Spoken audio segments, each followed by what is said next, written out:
So I just spent a few hours developing a new lesson for my Mixed Media Society members.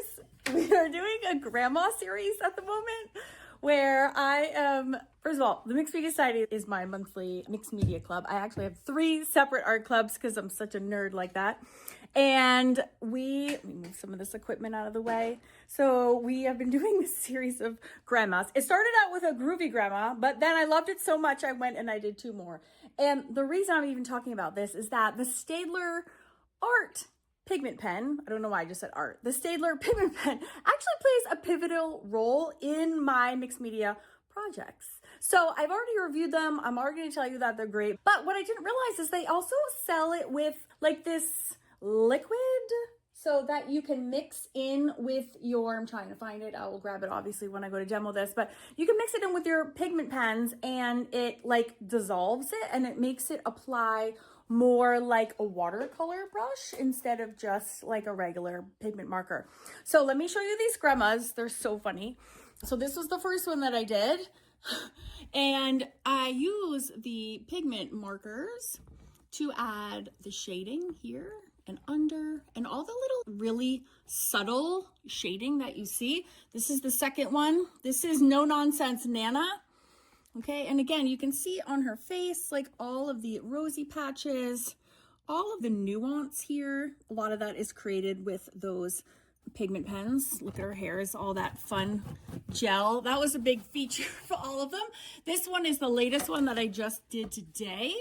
And again, the same use of the pigment pen. Now, some of that is gelatos, and then I seal it with Mod Podge, and then I use the pigment pens too. I apply it, and then I just take my finger and I smudge it out. So there's pigment pens around here. They're in her glasses to make it look like it's shaded. It's in around here. Yeah, so you can see the different uses of it. Now down here on her cool boots, I had to use a paint pen because what the pigment pens don't do is that they're not opaque enough to sit on top of the dark colors like that. That's when you would have to switch to an acrylic paint pen. But this outer region right here is all done with pigment pen and then smudging my finger. So that's the biggest key difference between a paint marker and a pigment marker, is that the pigment markers are not opaque. They're more transparent. Although I have to say, like the Faber Castel Pitt Pens, the white is banger. It's really awesome. That's how I did all of these white highlights on her. And the Staedtler white doesn't even exist. I got the 60-piece set and there's no white even in it. So I love that they're like, we're not even going there because we can't even do it. So I actually respect that very much. So if you want to do a white, grab a white Pitt pen, or you can just use a white paint marker. So I'm going to show you, I've already demonstrated over and over. This is my Hamburger system. Look at her frilly dress, by the way. Can you even take it? I can't even. And the button in her flower. Oh my God, I just love mixed media so much. So today, if you want to see how I use it in the Hamburger system, I will link that in the description box and I'll put it on the end screen. So if you want to like segue to it after this one, but I actually really want to get my mitts on that dissolving fluid and see, is it a stand-in for watercolor markers or like Tombows, or is it like not going to work out? I don't know what paper to use. I don't know if I'm going to love it or hate it. So that's actually what I'm going to be testing out today when it comes to these Staedtler pigment pens. And thank you, Staedtler, for sending them to me so I can mess around with them some more. Oh, and I also asked them if they had a portrait set, because as you can see, I use my Hamburger system all the time with faces. Like all of these paintings pretty much are my mixed media Hamburger system. And I use that portrait set by Faber Castel, their Pitt Pens, all the time. So I was like, do you have a portrait set? And they do. So I'm also going to be showing that in today's video. I'm super excited. Let's go. All right, let's bust out these bad boys and see what we got. So these are pigment pens, which are super different than Tombows. Tombows have water-soluble dye-based ink inside. These are pigment ink, which are totally different ball game. They're also nothing like alcohol markers at all. Okay, so they're like their own beast. And let's just be clear about the behavior of those other markers so we can actually understand why these ones are so different. All right, let's just do a quick recap of markers. Oh, I forgot the alcohol marker. Okay. The inks inside are super duper different. All right, let's start with alcohol markers. Alcohol markers have their pigments suspended in alcohol solution. That's why you don't need to store them this way or this way. They don't rely on gravity to work. They actually work out of alcohol. While they are permanent, they are not light fast, okay? They also don't talk to any other art supplies. So they blend really well, but they're actually best coupled with fine liners that are pigment pen or fine liners that are water soluble because they don't actually talk to each other. Okay, that's alcohol markers. Now what do we have? You also have paint markers, right? These are markers that are filled with acrylic ink. Okay, so these are permanent, and a lot of times these are light fast as well. So these are great for mixed media projects, right? You can use them under, you can use them over, between, because acrylic is permanent and it's pretty rock solid. So we love some paint markers, okay? What else we got? We also have things like Tombos. Come on, camera. Focus. There we go. So Tombos. Okay, a lot of things fall into this category. This is water soluble. Okay, these are dye-based. So these are not light fast whatsoever. Okay, and they also dissolve when you add water. So they're pretty cool. They're pretty cool, I'm not gonna lie. We're not done yet, my friends. We're not done yet. We also have watercolor markers, which are different than water soluble markers. Why? Because they're not filled with cheap dye-based ink. These are actually filled with actual watercolors, like art fancy watercolors. So a lot of times these are light fast. They blend better. They work better than the cheapy Tombos. Tombos are not cheap, but the dye inside is, which is why they're not light fast. Watercolor markers they're like next level, which is also why they're the next most expensive. But you do get what you pay for. Okay, what other kinds do we have? And then we also have different, if you ever when in doubt, test it out. If you try an ink in a pen or marker and it bleeds when you add water, then it is filled with the dye-based ink that we were talking about before. Okay, so how the heck are Staedtler different? Staedtlers are pigments. Okay, so this is pigment. So pigment is different. It's different than dye-based. It is not cheap. It is light fast. Hooray! So it's a much higher quality. It doesn't fade with UV sunlight over time. So we're getting into the fine art territory, which is why they are so unique. They're also great because they're also permanent. So you can use them with things like you can use them with watercolor and they won't react. So that's why I recommend using like my favorite Molitor pigment pens. These are pigment pens. They have pigment inside. But up until just a few years ago, the only marker on the market that had pigment ink was the Faber Castel Pitt Pen. That was it. So I've been using this in my Hamburger system for many years. This is my Hamburger system. Okay, so it's canvas, collage, gesso, acrylic, stabilo, gelato, sealer, and then Pitt pens. This is what I've been using for over a decade. This is how all those grandmas that you saw were created. That's how I do all my mixed media work. Okay, so it's like a key ingredient for me personally and how I teach my art. But I haven't been able to recommend any alternatives until I discovered Staedtler. I also, thanks to a YouTube follower, discovered that the Deco brush pens by Karin, which I have also reviewed here on this channel. Out of the three, the Karin is my least favorite for a few different reasons, but Staedtler is rocking it's rocking solid in the pigment because it comes in so many colors and it does exactly what I needed to do in my personal Hamburger system. So let's take a look at the colors. I just wanted to differentiate like why does it matter? And it also is going to matter greatly when I bust this puppy open. I've been dying to try this.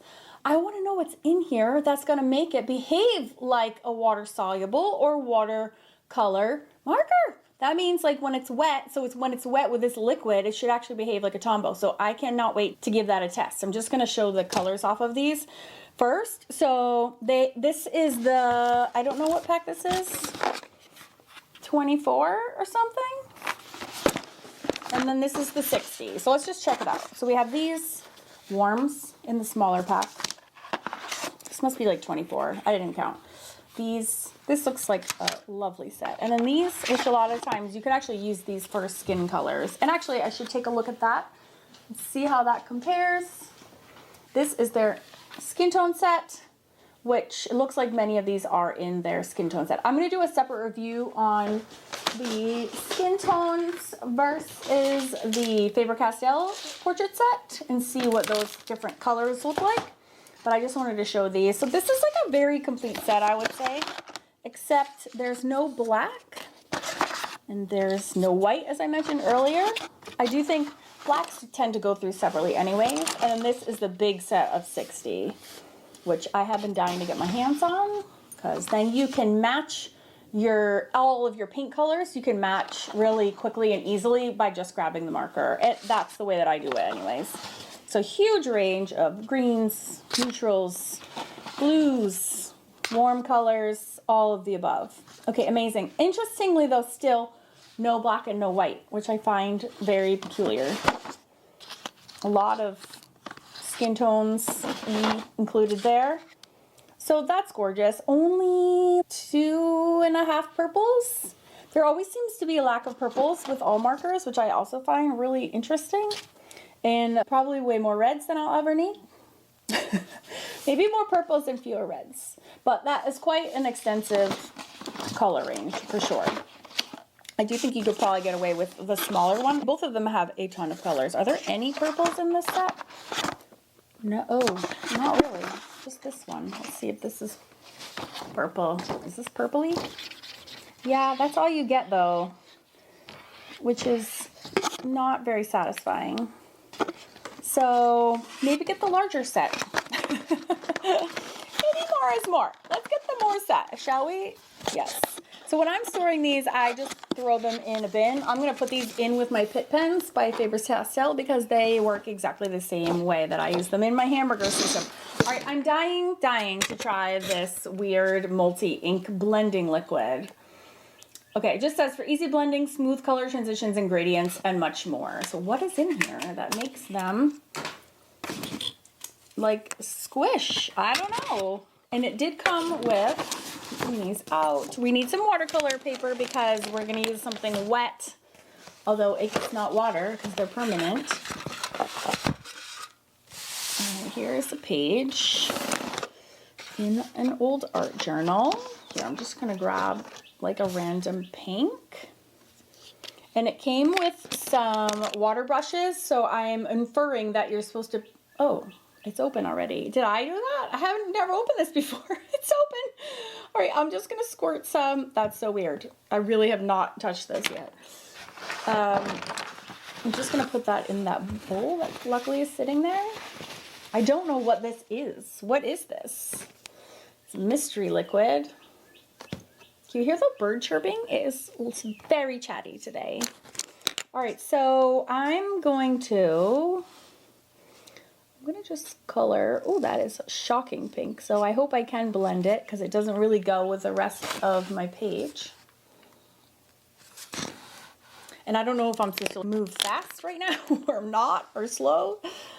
All right, oh, wow.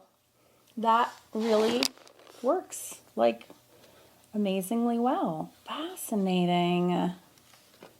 Oh, look at that. That is cool. I wonder if I can use that for my Pitt pens as well. I bet you I can if it's for all pigment pens. That's really neat. That's actually pretty crazy because then it doubles the usage for them as well. Like my Pitt pens and these ones, I never think to pull out to use it for this kind of watercolor look application. But if you can, that definitely broadens your horizons. Now I wonder if I can let that dry and layer on top. I bet you I could. I'm gonna try that as well. That's very genuinely so cool. I'm gonna try my Pitt pen while I have it out here. Has the same exact barrel as my other one, so I have to be careful. And then it also brings me to the question, which is like, how do I wash my brush? Can I use soap and water? All right, water-based color neutral blender dissolves permanent multi-ink. So they're calling theirs multi-ink because I think it works. It can emulate watercolor effects, but really it's just pigment ink for smooth color transition, gradients, and much more. How do I clean up? What the? I don't know how I clean up. Do I just use soap and water? Bottle, toxicology tested. I have no idea how to clean up. I don't know. I guess we'll find out if I can just use like soap and water. All right, I'm gonna try it with my Pitt pen. And I also want to try this weird dissolvey stuff with my Karin pigment pens. Is it the same? And also still brings back the question, how do I wash this? All right, this is the Pitt pen, which is also pigment ink, which, ew, there's a hair in it, which is gross. It is moving it around. It's a little harder, although it actually has it looks the same as the other one, where there's like a kind of a harsh line. See how that one is the same? It's like a harsh line, but it did move. It got moving. Fascinating. It's not as awesome as using a watercolor marker. All right, I'm gonna try the Karin pigment pen, see if this works for that. The Karin ink is weirder. It's a weirder than the ink that comes out of the other two markers. It's like it's more opaque. And yet the white is like really lame. All right, now I moved faster on this one, so I don't know if that makes a big difference or not, but it is working for this one as well. That works very nice. It works the best with, oh, sorry, I was out of camera shot. This actually works the best with the Karin pigment. And I guess you have to use this just like water. All right, fascinating. It works the best with the Karin, which is funny because I like the Karin markers the least of all of them, but it couples the best with the Staedtler's multi-ink. So actually that makes me happy because I was like, I bought all of the Karin Deco brush markers and they were super expensive, and now I'm like, great, now I have all these markers I don't love. But now if I can mix it with this, that actually opens up a whole world of possibilities. That's pretty cool. And let me just show you what happens when you don't are just using water, in case you're like, I don't really believe that that's not gonna move with water. Put it over here. I really never use these dry ever.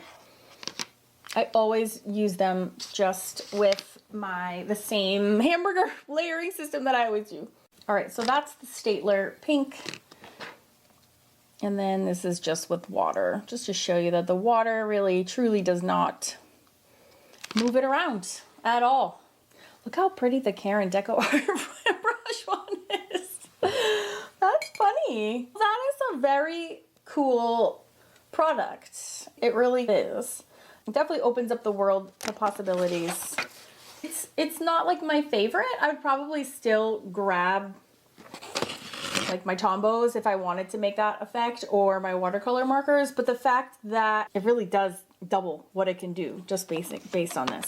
So super interesting. I'm gonna look up and see how much this costs. All right, so just to clarify some things, this was the 24 pack. I actually just slowed down to count it.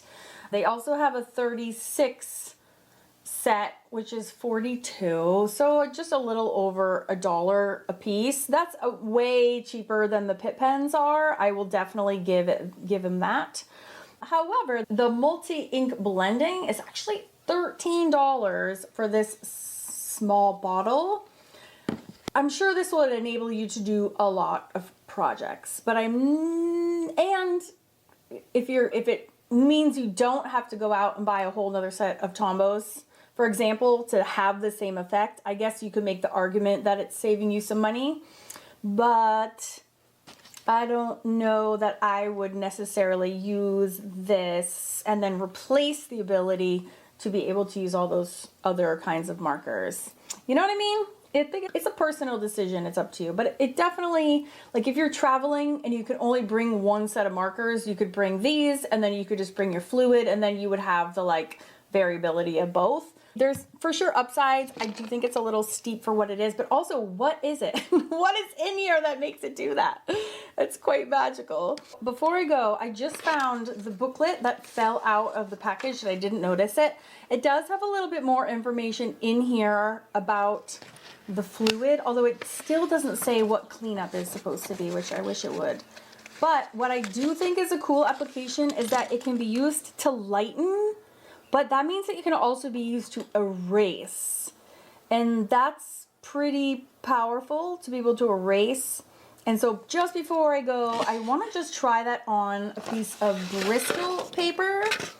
So I see that working on watercolor paper, but I'm just worried that I just want to see if that would work on something other than watercolor paper before I turn off the video for good.